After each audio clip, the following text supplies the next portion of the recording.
it's Nancy at Tyler Arboretum. I'm standing next to the maintenance meadow, which is right near the entrance to Tyler. If you come in the drive, turn left, and you're right here.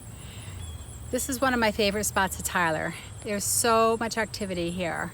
Insects such as butterflies, praying mantis, bees are constantly here on the flowers, and it's a habitat for the insects along with birds and of course the plants that feed them.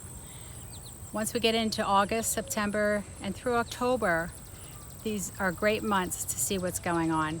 We're going to do some filming at a few meadows at Tyler.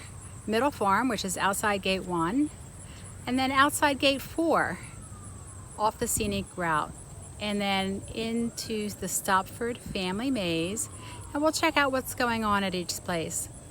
In between the filming, we're just going to show you a few shots that the volunteers have taken over the last year or so you can see close up what you might find as you explore the different meadows. So if you need a map from the visitor center, grab one and you can follow along with us on this tour. I hope you'll join us. The green color of summer begins to show pops of yellow as the goldenrod begins to flower in the meadow. The lavender of asters soon mixes in with the goldenrod. The backdrop of the crabapple trees begin to show some color from their small fruits. The graceful grasses and the violet asters combine beautifully with the goldenrod. A common buckeye butterfly enjoys a white aster, followed by a honeybee zeroing in for pollen. The praying mantis's ever watchful eye will be rewarded eventually.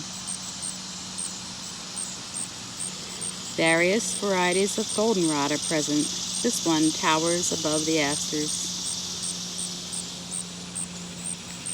The pink flowers of thistle and the goldenrod behind are striking. Now we'll head down towards the crabapples and see what we find there.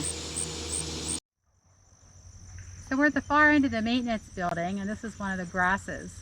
You can see the seeds hanging off, and there's a little bee at the top. The birds will come along and eat some of the seeds. The butterflies and moths find it a wonderful place to protect themselves from birds and other predators.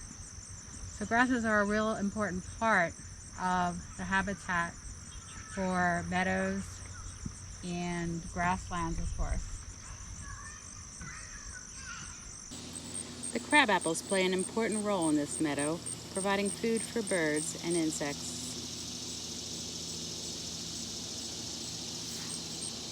A hummingbird moth is a welcome sight as it hovers over this wild bergamot, drinking nectar with its long proboscis.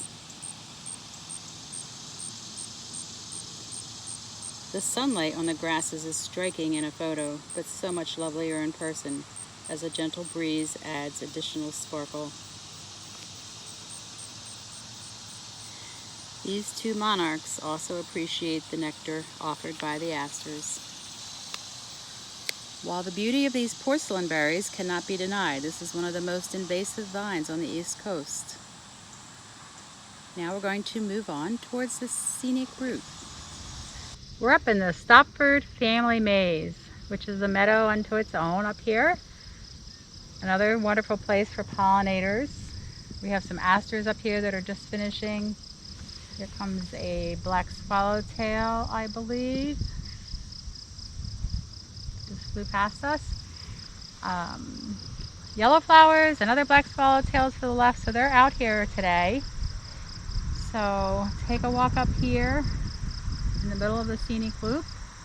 There's a lot of places to find pollinators in this meadow. The Atlas cedars in the background provide a different backdrop for the lavender asters. Another invasive weed shows us its beauty as it releases its seed to the wind. This is black swallowwort.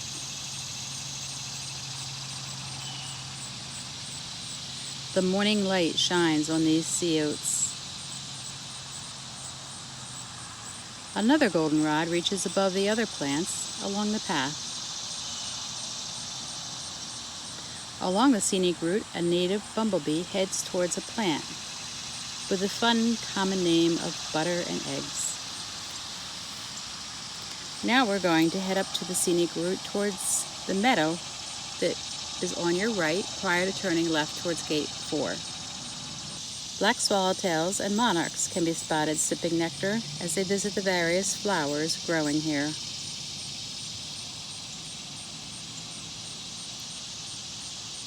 Here's a closer look at a swallowtail. And now an eastern tiger swallowtail, one of our largest butterflies.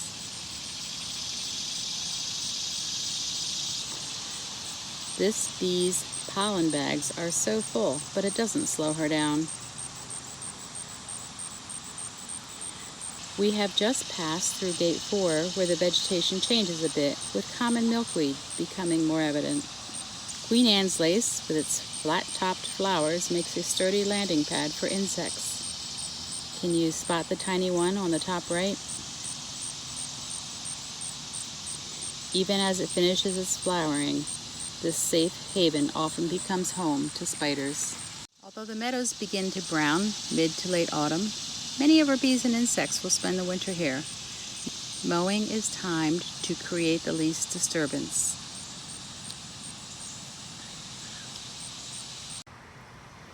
A bit further outside of gate 4, we'll come across some of Tyler's bluebird boxes. These are tended to by Tyler volunteers. They're placed so that they face the meadows. The butterflies and moths will come to the native plants in the meadows and lay their eggs, which soon turn into tiny caterpillars, the perfect food for baby birds.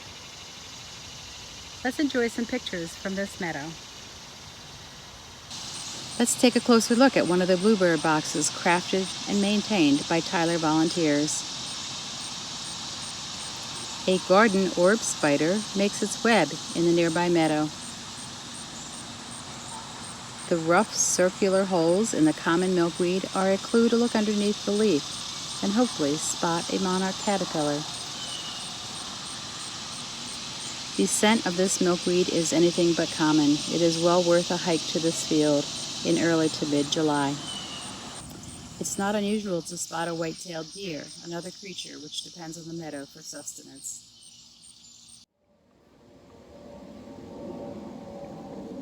We're now up in the milkweed meadow outside of gate 4. All these common milkweeds sitting here for the monarchs. There's one monarch there that we can see fluttering around.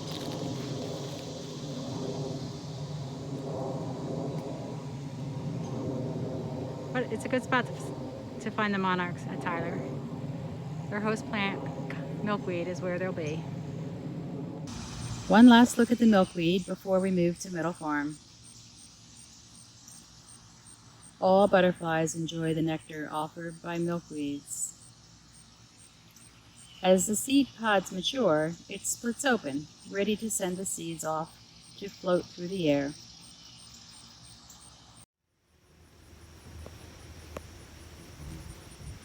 We're at Middle Farm.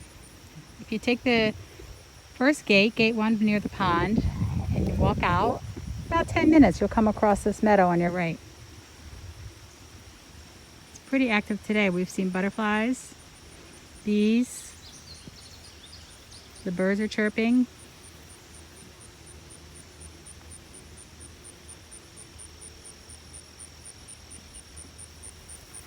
So take some time to enjoy this meadow.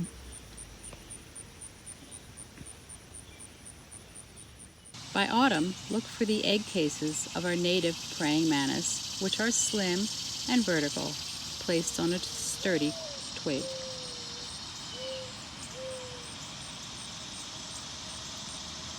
The more easily found circular egg case belongs to the invasive Chinese praying mantis. This time a fawn emerges from the meadow edge.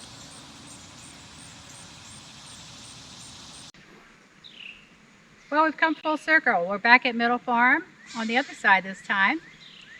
We have another wonderful view here. These meadows are mowed each year. That's the only way you can keep a meadow, keep the trees from growing inside. So we hope you've enjoyed the tour, and we hope you can get out and visit some of these meadows. Look at the plants, look at the insects, and even the birds. They all depend on one another. Thank you for joining us. We'll see you soon at Tyler.